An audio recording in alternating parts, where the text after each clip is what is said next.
자, 여러분들 종목 고민들 속 시원하게 한번 날려볼까 싶은데요. 역시 시장에 대한 이야기 조금 해놓고 출발하도록 하겠습니다.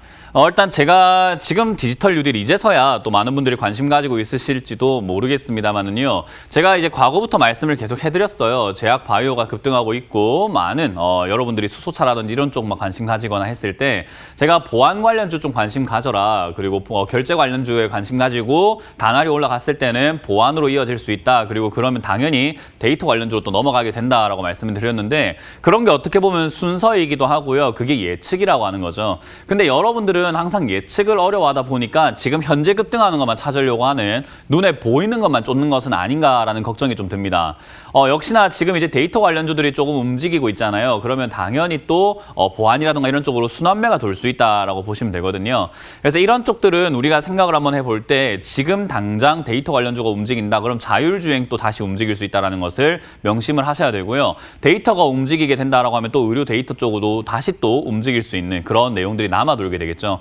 그러니까 이 테마가 나오게 되면은 다음은 뭐가 될까를 연관성을 좀 지어서 생각해 보면 되는데 아무래도 너무 이런 정책 이야기가 나왔을 때 일희일비하고 계시는 건 아닌가 생각을 해봅니다. 그래서 제가 말씀드린 게 그런 테마를 쫓아다니거나 이렇게 매매하는 것이나 분석하는 게 어렵다고 한다면 지금 시장에서는 수익을 내기가 굉장히 어렵다라고 말씀을 드렸던 거고요. 제가 어제 이제 자본주의에 대한 룰에 대해서 무료 강연을 했었습니다. 뭐 거의 아마 최초로 했지 않았을까, 대한민국 최초로 하지 않았을까 생각이 들고 그런 강의는 아무도 못할 것이다 라고 제가 이렇게 약간 너스레를 떨었었는데 저는 그렇게 생각을 해요. 자본주의의 룰도 모르면서 주식을 한다는 것은 결국 내가 실패할 가능성이 높다라고 보거든요. 그러니까 룰에 대해서 여러분들이 좀 잘 알아야 되지 않을까. 그래서 온라인 강연 무료로 저희가 공개를 해놓을 테니까 좀 보시면 좋을 것 같고요. 역시나 지금 시기는요. 투자를 할 때 좋은 시기인가 아닌가를 했을 때 저는 그렇게 좋은 시기라고 보지는 않습니다. 어제 이제 뭐 간밤에 미국 증시가 상당히 많이 빠지다 보니까 여러분들이 걱정을 하지 않았을까 생각이 드는데 저는 뭐 그렇게 신경 쓰지 않았어요. 그리고 오늘도 저희 뭐 회원들에게 말씀드렸지만 낮잠 주무셔도 좋다. 오늘 장을 안 봐도 괜찮다라고 말씀드렸는데 왜 그렇게 우리는 여유가 있을까라고 한다면요. 저희는 지금 이 시기에서 이 시장과 이런 장세에서 주식을 할 생각이 없거든요. 왜냐하면 지금 차트를 한번 잘 보시면 좋을 것 같은데요. 2020년 8월이죠. 8월이 이렇게 고점, 8월 13일 고점을 찍고 쭉 떨어지고 있을 때까지는 음봉으로 연타를 때립니다. 연타라 내려왔다가 지금 여기서부터가 문제인데요. 갭으로 떴다가 올라갔다가 다시 뚝 떨어졌다가 갭으로 떴다가 밀렸다가 다시 갭 떴다가 다시 또 갭 떨어졌다 올라갔다가 갭으로 떴다가 밑으로 완전히 지금 엉망진창이에요. 이게 뭐냐면은 우리가 제가 항상 말씀드리지만 우리 중국집에 갔을 때 메뉴판을 딱 보게 되면 짜장면, 짬뽕, 볶음밥, 우동 이런 것들이 굉장히 많잖아요.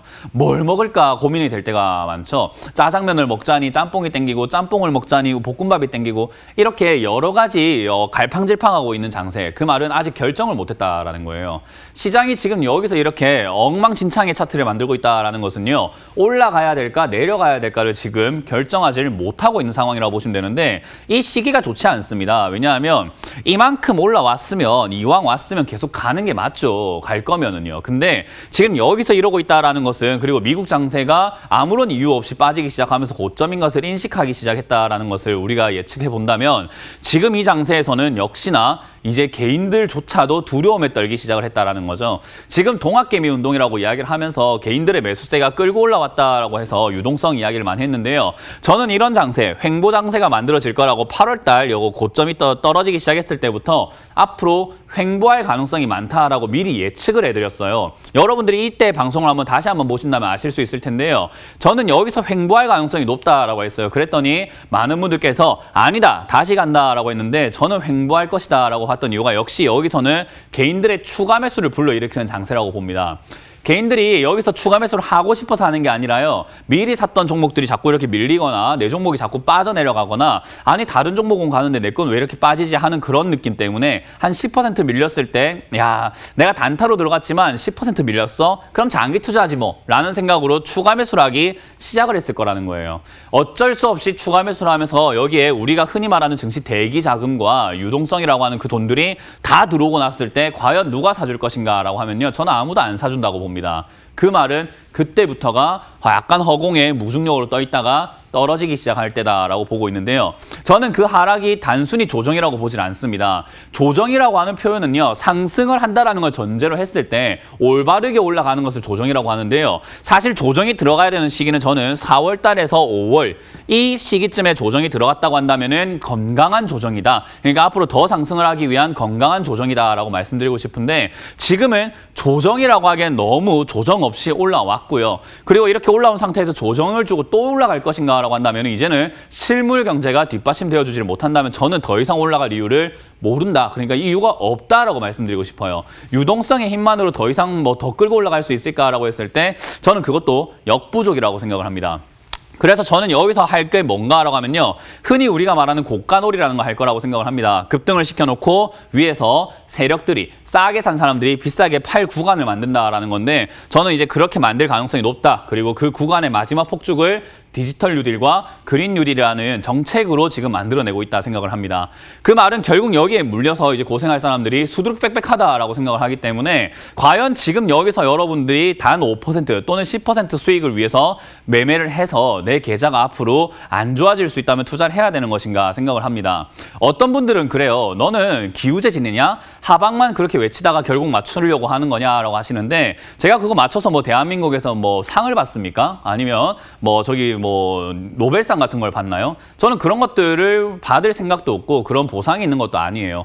맞추려고 하는 것이 아니라 맞춰서 어떤 보상을 얻으려고 하는 게 아니라 경고해드리고 있는 겁니다. 왜냐하면 경고는 일이 일어나기 전에 해드릴 수 있는 거지 일이 일어나고 나면은 아무것도 할 수가 없습니다. 그래서 여러분들께 제가 해드리고 싶은 것을 저는 지금 시장이 하방으로 바뀔 수 있다는 것을 굉장히 크게 생각을 하고 있어요. 그런데 여러분들은 지수만 올라간다고 하방이 안 나온다 생각하시는데 제가 그 근거는 계속해서 해드리고 있죠. 내드리고 있기 때문에 체크 한번 해보시길 바라겠고요. 저는 시장이 하방으로 돌아설 때 과연 여러분들이 탈출할 수 있을까라고 한다면요. 절대 불가능이라고 말씀드리고 싶습니다. 오늘 떨어질 때도 아마 손절하기 힘들었을 거예요. 추가 매수를 하면 했지 또는 버티면 버텼지 절대 손절이 안 됩니다. 역시나 여기서 떨어졌을 때 어제 팔 걸 싶지만 추가 매수할 것이고 또 버틸 거예요. 그게 연달아 이어지기 시작한다면은 여러분들이 정신 차렸을 때 이미 반토막입니다. 그걸 여러분들이 좀 기억을 하셨으면 좋겠어요. 그래서 저는 지금도 현금화가 맞다. 내가 들고 있는 종목들을 자꾸 줄여나가는 과정이 돼야 된다. 내 종목이 갑자기 디지털 뉴딜에 끼어들었다면은 디지털 뉴딜 관련주로 급등했을 때 그걸 정리해서 한 종목이라도 빨리 줄여야 하고 들고 있는 계좌 종목들의 비중을 자꾸 줄여나가야 되는 과정이 지금이다라고 생각을 하고요. 그렇게 봤을 때 내 종목은 너무 답이 없는 것 같아요 라고 했을 때는요. 역시 디지털 뉴딜 관련주를 잡아가지고 수익을 내서 수익을 본 만큼 또 잘라야 되는 정말로 현금화를 여러분들이 전투적으로 해야 되는 시기가 저는 요즘이라고 생각을 합니다. 개인적으로 제 예상이 맞다면 저는 한 달에서 두 달 정도 여러분들이 탈출할 기회가 있을 것이다 라고 생각을 하는데요. 빠르면은 한 달이고요. 역시 조금 여유가 있다면 두 달 정도 안에 저는 이제 끝이 날 것이다 라고 보고 있습니다. 그만큼 여러분들 지금 좀 경각심을 가졌으면 좋겠다 생각이 들고요. 시장이 무너지기 시작할 때는 더 이상 돌이킬 수 없다는 것을 한 번 더 저는 강조해 드리도록 합니다. 자, 이제 그런 관점 속에서 여러분들 종목이 과연 답이 있을 것인가 또는 답이 없을 것인가를 제가 판단 한번 해드려보도록 하고요. 지금 들고 있는 종목을 어떻게 정리해야 현금화를 할 수 있을지도 조언을 드리도록 하겠습니다.